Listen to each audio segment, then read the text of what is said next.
L'action politique de la Fédération des élus des entreprises publiques locales a permis en 2023 des avancées concrètes. La sénatrice Sylvie Robert a déposé une proposition de loi visant à permettre aux SPL culturels de bénéficier du mécénat. Elle a été adoptée en première lecture à l'unanimité au Sénat le 15 juin dernier.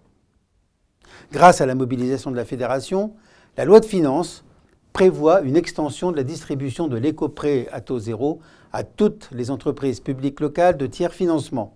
Elle en sécurise les conditions de financement et réintègre une partie des dépenses d'aménagement des terrains dans le FCTVA à hauteur de 250 millions d'euros.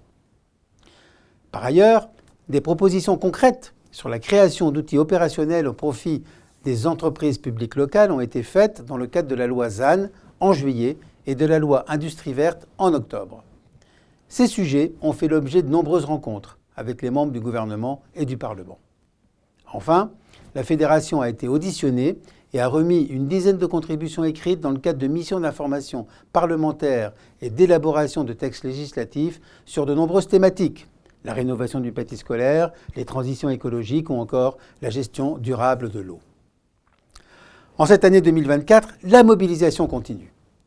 Les acteurs de l'aménagement et du logement sont confrontés à une crise profonde. Dans ce contexte, le mouvement des EPL se mobilise afin de porter ensemble des solutions tangibles et durables en faveur de l'aménagement public et de la relance de la construction de logements. La Fédération sera attentive aux évolutions proposées, notamment en matière de décentralisation. Toutes nos forces seront déployées pour que l'Assemblée nationale adopte à son tour la proposition de loi sur l'ouverture du mécénat aux SPL culturels. Nous œuvrerons également pour renforcer et sécuriser l'environnement de l'économie mixte locale avec la création de la SPL hospitalière, la protection des élus, présidents et administrateurs d'EPL. Nous opérerons également en faveur de l'assouplissement du régime de création des filiales, en soutien aux EPL d'énergie renouvelable et à la rénovation énergétique. La loi 3DS donne à certaines universités et collectivités territoriales un nouveau moyen de gérer et de valoriser leur patrimoine immobilier universitaire.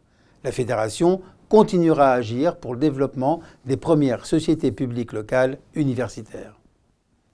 Cette année, plusieurs temps forts sont à noter. À l'occasion des 10 ans de la loi fondatrice de la CEMOP, nous aurons à cœur de promouvoir les atouts de ce modèle qui permet une gouvernance partagée entre une collectivité et un opérateur privé.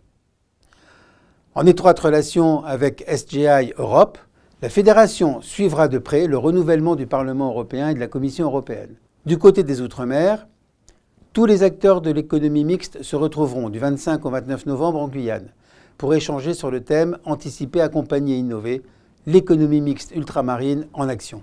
J'invite le plus grand nombre à participer à la conférence des EPL d'Outre-mer. Autre temps fort de cette année, le congrès annuel des EPL qui se tiendra à Nantes du 8 au 10 octobre prochain. Au nom de tous les membres du conseil d'administration, je me réjouis des avancées obtenues grâce à la Fédération et j'espère que l'année à venir verra l'aboutissement de nos nombreux engagements.